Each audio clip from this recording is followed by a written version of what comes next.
It's disappointing that I need to make this video for two reasons. One being because it's 9 o'clock at night and I don't feel like putting on makeup, so I'm gonna do this entire video with no eyebrows, so tough luck. As I mentioned in my first video, it's not a secret that racism is a hot topic. So hot that many people depend on keeping racism alive to earn a living or to achieve power. Of course, they're not gonna tell you this for obvious reasons, but I assure you that these folks do not give a damn about you. Hi, my name is Gothix, and today we're discussing Stop Asian Hate because, well, the media tells us we should be focused on this, just like they do when they tell us to focus on any other story when they frame their coverage to support a narrative that they want to push, just as they did with George Floyd or generally any incident that involves a black victim and a white suspect.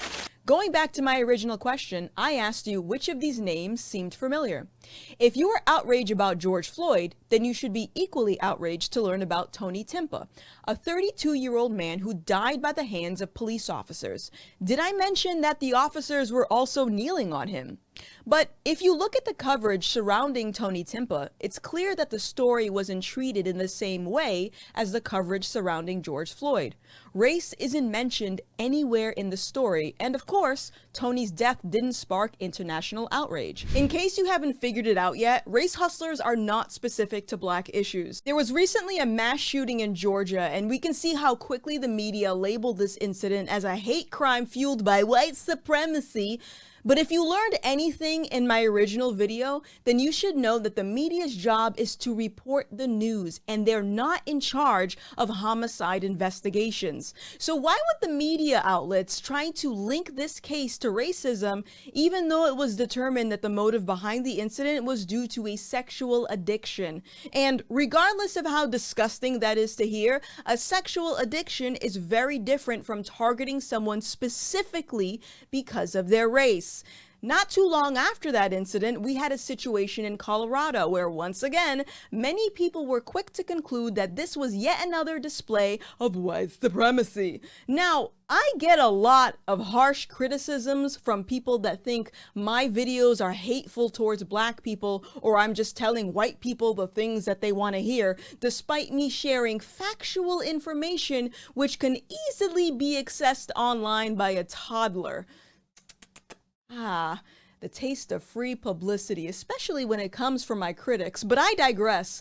My point being, never in my life did I think my mom hated me for telling me I dressed like a slob or I was slacking in school. How do you fix something if you don't know it's broken? Would you rather be lied to? If so, you're watching the wrong channel. The truth is, 27% of violent offenders against Asian victims are black, compared to 24% for white offenders. And regardless if you want to believe those stats because you're desperate to blame everything on white supremacy, you're not entitled to your own reality. And before you accuse me of creating more division by pointing out facts that are easily accessible to the public, let me be clear that lying and deliberately spreading propaganda actually creates more division. And I know what you're gonna say. Trump ignited all this division in the country because he used things like China virus or Wuhan virus when referencing COVID-19.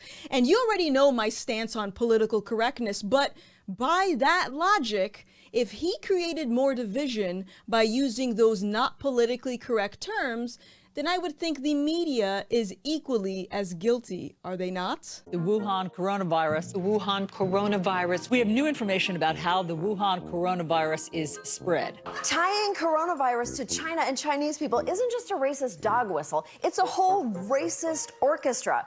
It's a mighty, mighty racist bass tone. I hear Stephen Miller in this foreign virus, setting up travel bans for the outside invasion of the disease.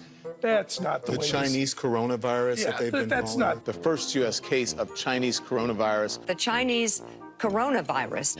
This is coming as the Chinese coronavirus. China's coronavirus outbreak. And if we compare the news coverage surrounding violence against Asians as we did in my previous video for violence against blacks, once again, we can see a trend.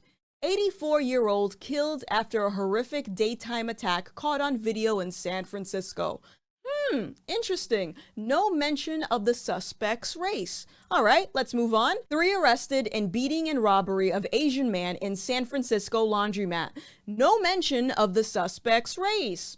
Suspect arrested for brutally attacking 2 Asian men in San Francisco. Oh, and big surprise, no mention of suspect's race. But what's interesting about this is the second the media catches wind of a white offender or someone that can at least pass as white for committing a crime against a person of color, rest assured, you'll know what the suspect looks like. And if we consider all the anti-white rhetoric that's been brewing through entertainment, education, and diversity training, it's very clear what agenda is being pushed.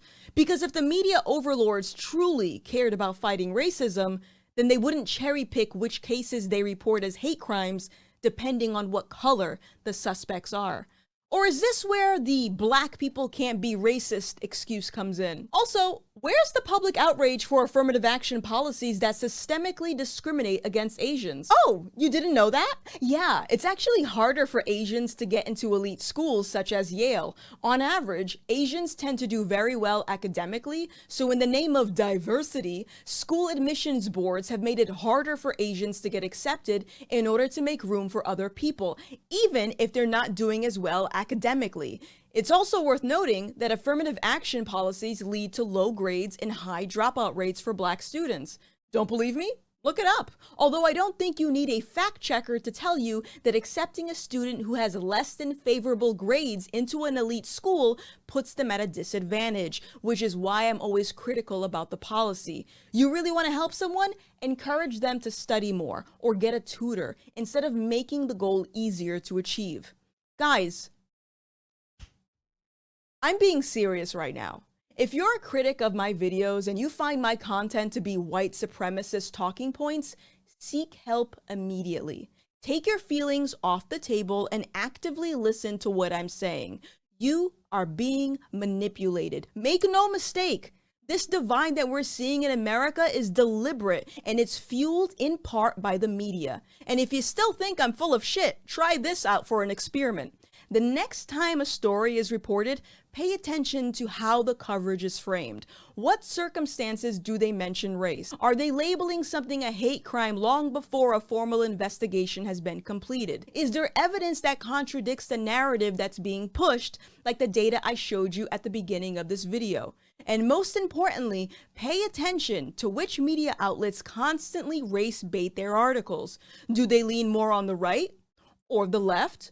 Or both? I already know the answers to all of these questions, but I'm not going to tell you. You know why? Because as I said earlier, I don't believe in making things easier for people. You can research, you got fingers, you got a brain. Now go ahead and use it.